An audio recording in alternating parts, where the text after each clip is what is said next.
नमस्कार, सभी का स्वागत है आज की इस क्लास में। मेरा नाम विनीत पाठक है। सहायक विकास अधिकारी कृषि के पद पर मैं उत्तर प्रदेश सरकार में कार्यरत हूँ। आज का हमारा विषय कल्टीवेशन ऑफ पिजन पी यानी अरहर की खेती है। अरहर दलहनी फसलों में बहुत महत्वपूर्ण स्थान रखता है। इसलिए न कि इसलिए सिर्फ प्रोटीन की आवश्यकता की पूर्ति करता है, बल्कि ये मृदा की उर्वरता को बढ़ाने का काम करता है। और स्पेशलिटी क्या है दलहन वर्ग की? रूट नोडल्स के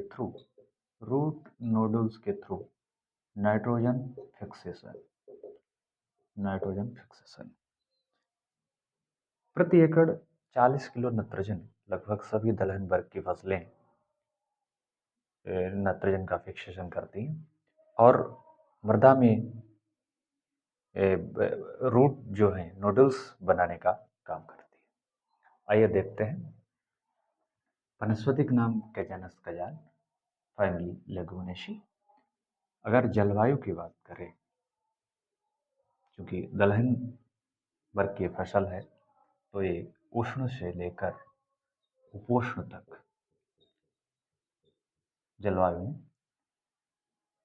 सुटेबल इसके लिए रहती है। और डीप रूट सिस्टम इसमें होता है। डीप रूट सिस्टम क्या है? जड़ें काफ़ी गहराई तक नीचे मिट्टी में जाती हैं, जिनसे वायु संचार बढ़ता है, एरेशन बढ़ता है, मृदा का सुधार होता है, एरेशन बढ़ता है। हाइपोजियल जर्मिनेशन इसमें होता है। अधोभूमिक अंकुरण, ये सीड है, तो यहाँ जो मूलांकुर है वो नीचे जाकर जर्मिनेट होगा। उसके बाद ऊपर पत्तियां आएंगी, लीव्स। जब तापमान की हम बात करते हैं तो 20 डिग्री से 40 डिग्री सेंटीग्रेड तक ये फसल आसानी से इसको ग्रो किया जाता है। और वहीं अगर कम तापमान की हम बात करें तो 10 से 4 डिग्री तक नीचे तापमान ये सहन कर लेती है शीत। सेंसिटिव भी है पाले के लिए सेंसिटिव है। और ज़्यादा पानी अगर फसल में अच्छा जल निकास न हो तब भी ये फसल उस ज़्यादा पानी के लिए भी सेंसिटिव है, संवेदनशील है। क्रॉप रोटेशन कैसा होना चाहिए अगर हम अरहर की फसल ले रहे हैं तो? जैसा कि पहले भी मैं बताता रहा हूँ, दलहन के बाद सीरियल क्रॉप, पल्स के बाद सीरियल क्रॉप। यहाँ पर अरहर लेने के बाद गेहूँ या सरसों या जौ हम लेते हैं। इंटरक्रॉप अगर मिश्रित खेती की बात करें, अंतरा सेशन या मिश्रित फसल में हम अरहर के साथ मूंग या उर्द या मक्का, मूंग उर्द या मक्का ले सकते हैं। सीड रेट की अगर हम बीज दर की बात करेंगे यहाँ पर, क्योंकि ये खरीफ की फसल है, इसलिए मैंने एक पॉइंट यहाँ पर बताना कि इसकी जो बुआई का समय है वो मध्य जून होता है। और सीड रेट की हम बात करते हैं 10 से 12 केजी प्रति हेक्टेयर बीज दर रखते हैं। और पंक्ति विन्यास की अगर हम बात करें तो 60 सेंटीमीटर रो टू रो और 20 centimetre plant to plant distance हम रखते हैं। और वैरायटी की अगर बात करें तो उपास 120 अर्ली मैच्योरिंग वैरायटी है यहाँ पर। और भी हम वैरायटी की आगे बात करेंगे जो इस रिलेटिव मोजेक और रोगों के प्रति जो सहनशील वैरायटी है उनकी मैं बात करूँगा। पूरी दलहन ग्रुप की जितनी भी फसलें हैं उनमें हम जो सिंचाई है वो कम ही आवश्यकता होती है और जो फर्टिलाइज़र उनकी कम आवश्यकता होती है, क्योंकि नाइट्रोजन की पूर्ति वायुमंडल से जड़ ग्रंथियों के माध्यम से ये फसलें करती हैं। अगर खरपतवार नियंत्रण की हम बात करें तो हमको हाथ से निकाई गुड़ाई कर लेनी चाहिए और खरपतवारों को नियंत्रित कर देना चाहिए। अगर लेबर समय से नहीं और ज़्यादा क्षेत्रफल के चलते अगर हम हैंड वीडिंग नहीं कर पा रहे हैं तो हमको पेंडेमेथिलिन दवा प्री इमरजेंस के तौर पर 1 kg एक्टिव इंग्रेडिएंट सक्रिय अवयव की मात्रा प्रति हेक्टेयर 1 kg के हिसाब से इसमें हम प्री इमरजेंस अंकुरण से पूर्व स्प्रे करते हैं। अगर डिजीज की बात करें तो मुख्य रूप से उकठा, बिल्ट और स्टेलिटी मोजेक रोग। उकठा आप जानते हैं फंगस और ये मोजेक रोग यहाँ पर इसमें लगता है और रेसिस्टेंट वैरायटी होती है इनके लिए बहार, आशा, शरद, पूसा नौ और नरेंद्र अरहर एक ए स्टेलिटी मोजेक के लिए प्रतिरोधक वैरायटी है, रेसिस्टेंट वैरायटी है।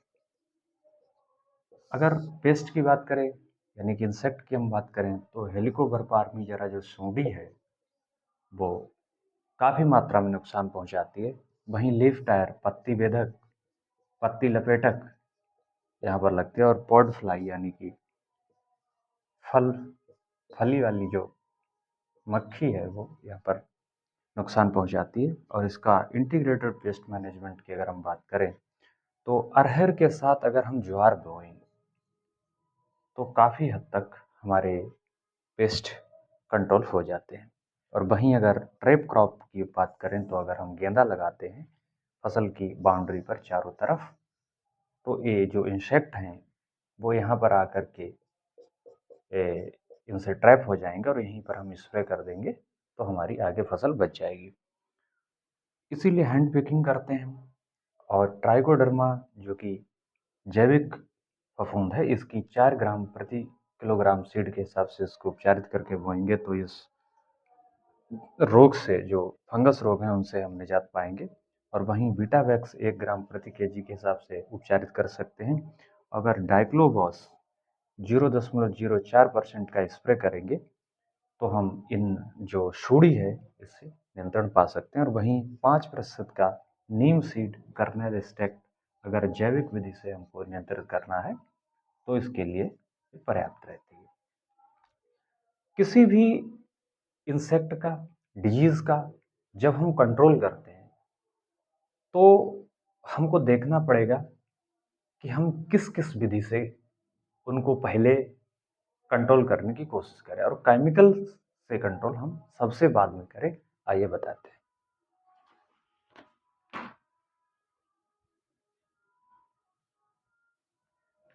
क्योंकि पर्यावरण, मानव स्वास्थ्य और फूड चेन विशेष रूप से ध्यान रखा जाता है किसी भी केमिकल को स्प्रे करते समय। सबसे पहले कल्चरल कंट्रोल।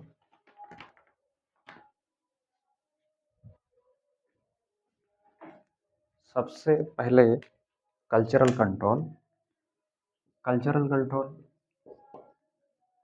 कंट्रोल में हम टाइमली सोइंग करेंगे, समय से बुआई, ट्रैप क्रॉप, क्रॉप रोटेशन, फसल चक्र, इनसे कंट्रोल करेंगे। उसके बाद मैकेनिकल यानी कि हैंड वीडिंग करेंगे, हैंड पिकिंग। इसके बाद बायोलॉजिकल जैसे कि उसके जो इनिमी हैं, जो शत्रु कीट हैं, इनिमीज हैं या प्रेडेटर हैं, वो जो नुकसानदायक जीवाणु हैं उनको खा करके ख़त्म करेंगे जैसे ट्राइकोडर्मा विवरिया बेसियाना। और इसके बाद में हम चौथे ऑप्शन के रूप में केमिकल स्प्रे पर आएंगे। केमिकल जैसा कि मैंने बताया था डाइक्लोबास सूड़ी के केस में 0.04% का घोल स्प्रे करते हैं। इस तरह 1 बाई 1 हम केमिकल की तरफ बढ़ते हैं।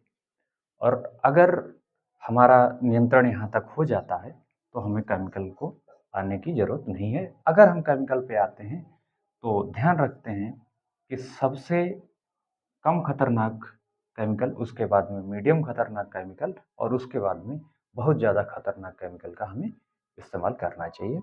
आज अरहर की खेती पल्सेस क्रॉप में दूसरी खेती का जिक्र यहाँ पे हुआ और लगातार हम पल्स क्रॉप की बात अब करने वाले हैं और पूरी जो दलहन वर्ग है, उसकी खेती का हर रोज़ क्लास यहाँ पर आएगा। धन्यवाद।